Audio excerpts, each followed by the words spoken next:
All right, welcome everyone to a deep dive. Today, we're going deep on something that, well, I think is pretty relevant to everyone listening. The materials and the techniques that dentists use to keep our teeth healthy and, well, looking good. And you've supplied some great material here to jump off from. We've got some lecture slides, even a student worksheet. Looks like we've got pretty much the whole process covered, from the prep work to, well, like the glues and stuff they use. Yeah, that's right. We've got a pretty thorough overview here of the essential tools and the substances, the materials that dentists work with every day. And I think we can unpack this, really pull out the most interesting stuff, and of course the practical stuff, without getting too bogged down in all the jargon. Right, exactly. And I'm seeing some things here that even I didn't know about, like clove oil. Oh yeah, there are some surprising ingredients in there. Cool. Okay, so let's dive in then.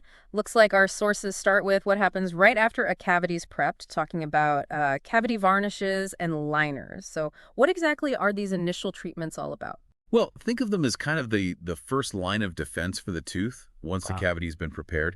Your notes here say a cavity varnishes, it's made from a natural gum or a resin, and it's actually just brushed onto the surface of the cavity. And the key question here is why, right?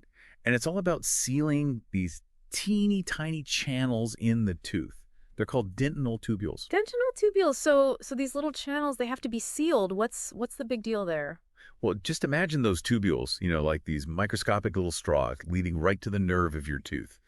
So when they're open, all sorts of things can travel right down to that nerve, Yeah. like hot or cold food, drinks. You know what I'm talking about? That familiar sensibilizing of sensitivity. Yeah, I felt that. Right. So sealing them with varnish helps prevent that. And as your materials point out, it can also prevent tooth discoloration too. You see, it blocks these metal ions from fillings, so they don't seep into the tooth and cause staining. Okay, so it's like prepping a wall, before you paint it. You put a primer on. Exactly. It's about protecting the tooth. Yeah. Now, we've also got these cavity liners. They sound pretty similar. What's the difference there? Yeah, what's the distinction between varnishes and liners? Well, they're similar in that they both create this sort of, protective barrier. Yeah. But liners have these additional ingredients in them. And specifically, we're talking about calcium hydroxide or zinc oxide. That's what you're sort of saying. Okay, and calcium hydroxide seems to be like the star of the show here. Why is it so important? Yeah, well, this is where things get really interesting, I think. Calcium hydroxide has this almost magical ability to stimulate the tooth's own natural repair mechanisms.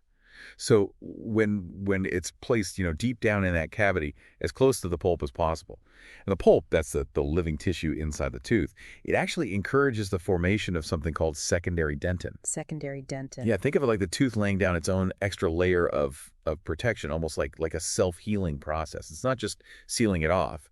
It's actually helping the tooth to recover. Wow, so it actually encourages the tooth to heal itself. It's pretty amazing. Okay, well, our materials then move on to dental cements. And this sounds like the heavy-duty stuff, right? Yeah. What actually holds everything together. Exactly. Dental cements, they're like the workhorse adhesives of dentistry. And their main job is to hold all those restorations in place. We're talking crowns, bridges, implant crowns, all that stuff. Your notes, they really hit on this. Keeping these things secure under all the force of biting and chewing, that's no easy feat. Yeah, that makes sense. So there are different types of cements, right? The first one mentioned here is zinc phosphate cement. What are the key points about that one? Well, zinc phosphate cement, this is like the classic tried and true material. And one thing that your notes really stresses is the need to mix it on a cool glass slab. And this isn't just some random instruction. It's actually really important for controlling the chemical reaction that happens when you mix the components. It releases heat. Oh, so it's like a safety thing. Well, safety, and also it's about making sure the cement sets properly. It gets to that ideal strength. It really shows the precision of dental materials. Yeah. And interestingly, your notes mention it's particularly good for cementing implant crowns. Okay, so cool surface equals strong implant crown. Got it. The next one here is zinc oxide eugenol cement. Now that sounds like it might be a little more natural. You're on the right track there. The key ingredient here is eugenol.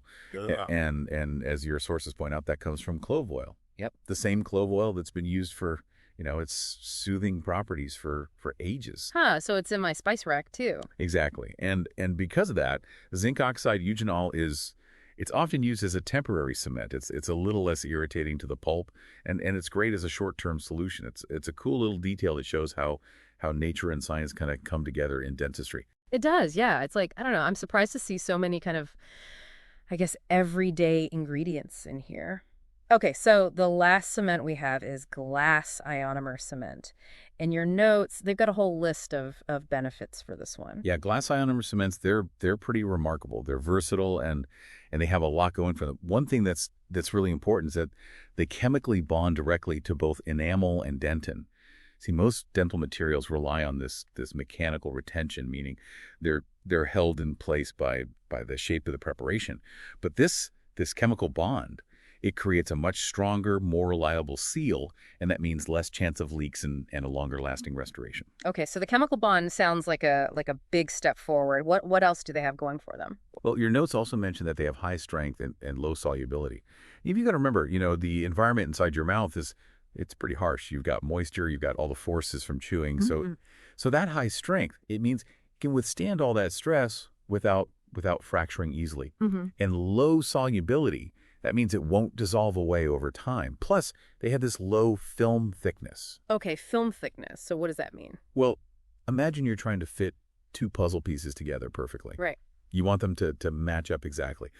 A thin layer of cement means that the restoration sits just right without any gaps. Ah, okay. So strong, doesn't dissolve, and allows for a really precise fit. Sounds like a winner. Anything else? Yes. And this is the big one. They have excellent biocompatibility with the tooth pulp. So that means they're less likely to cause irritation or sensitivity after the procedure. Right. And lastly, your notes mention they could be used as a base material under other restorations. It's like an extra layer of protection and support. Wow. So they really are incredibly useful. Okay, now let's move on to the actual filling materials, what they call the restorative materials. First up are composites. These are those tooth-colored fillings that are so common nowadays. Right. Right. And composites are popular because they can be matched really closely to the natural shade of your teeth. So they're great for, visible front teeth or even back teeth where you still care about aesthetics. And the secret to how they harden is this process called polymerization. Polymerization. That sounds awfully technical. What does that mean in plain English? Okay, imagine you've got all these tiny building blocks and they link together to form this long, strong chain. That's basically what happens during polymerization. So the dentist puts this soft, moldable composite material into the cavity, and then they use this beam of blue light. And that light, it provides the energy to kickstart that linking process. It's like a light-activated glue. Ah, that blue light. I know exactly what you're talking about. It's cool to understand what's actually going on there. Okay, up next we have pit and fissure sealants. This sounds like it's more about prevention, right? I got it. Pit and fissure sealants, they're a fantastic preventative strategy, especially, for kids and teenagers. They're thin resin materials that are applied to the deep grooves, the pits and fissures on the chewing surfaces of those, recently erupted teeth, mostly molars and premolars. And those grooves, they can be really tough to clean properly with just a toothbrush. Right. So it's like creating the smooth surface in all those hard to reach areas. Exactly. But for it to bond properly, your notes are really specific about this. They have to really clean the tooth surface first, and then they treat it with this mild acid etch. Okay, so what does that do? Well, it creates these microscopic irregularities on the enamel, and that gives the sealant something to really grip onto. And then they use that same blue light we talked about with composites, and it hardens the sealant, creating this barrier that seals out all the food and bacteria. So you're basically sealing off those vulnerable spots before decay even has a chance to start. That's smart. Okay, well, we can't talk about fillings without mentioning dental amalgam, which is also known as dental alloy. And you've noted this as one of the oldest restorative materials. It is. Dental amalgam, it's been around for well over a century, and it's still a very common material in many parts of the world. And as your sources say, it's made up of this silver alloy that's combined with liquid mercury. And that mercury component, that's something that people sometimes have questions about. Yeah, that's understandable, right? The idea of mercury in your mouth, that can make some people a little nervous. Sure. Sure, and it's good to be informed. But it's important to understand that when the silver alloy and the mercury are mixed, they undergo this chemical reaction, and they form this very stable, inert compound. And major dental and health organizations around the world have looked at this really closely. There's been tons of research, and the conclusion is that amalgam is a safe and effective material. Okay, good to know. So the notes mentioned something called an amalgamator or a triturator. What is that thing? So that's the machine they use to mix the alloy powder with the liquid mercury. It does it in this really controlled, consistent way. It basically shakes or vibrates the materials together really fast, so they form this homogeneous mixture. And your sources also mentioned that nowadays they use these pre-measured sealed capsules. So it's both the alloy and the mercury right in the correct proportions. Oh, so it's not like the old days where they like hand mixed it. Exactly. This is much more precise, much safer. Okay, that makes sense. And finally, with amalgam, the notes mention something about condensing. What is that step all about? Yeah, condensing, this is really important when they're placing an amalgam filling. See, unlike composites and sealants, which chemically bond to the tooth, amalgam relies on this mechanical retention to stay in place. So condensing means they use these special instruments to really to condense the freshly mixed amalgam into the cavity. They make sure there are no gaps or voids, and that it's really well adapted to the shape of the tooth. So it's all about a tight fit. Exactly. The packing technique is critical. And of course, the dentist has to prep the tooth properly beforehand.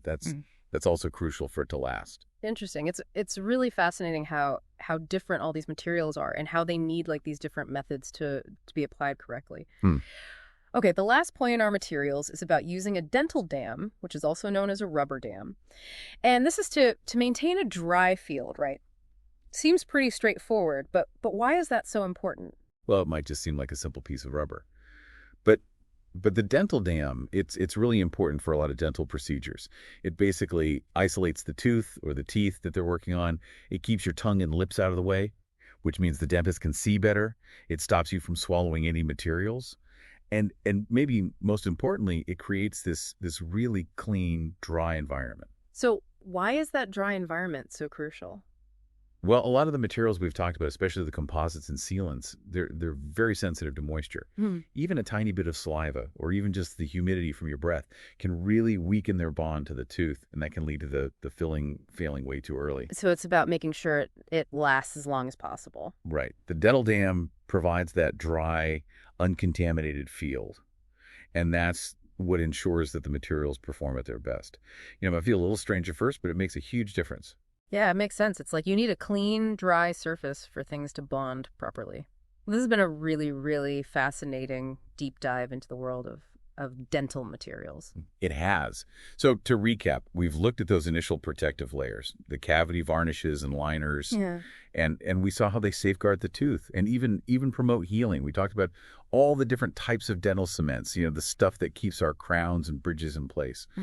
And we saw how each one is unique, like the zinc phosphate that needs to be mixed on a cool surface, the zinc oxide eugenol, which comes from clove oil, and of course the glass ionomer cements with those amazing bonding properties. And then we got into the actual filling materials themselves, the composites, those are the tooth-colored ones, the pit and fissure sealants, which are all about prevention, and then the dental amalgam, which has been around forever.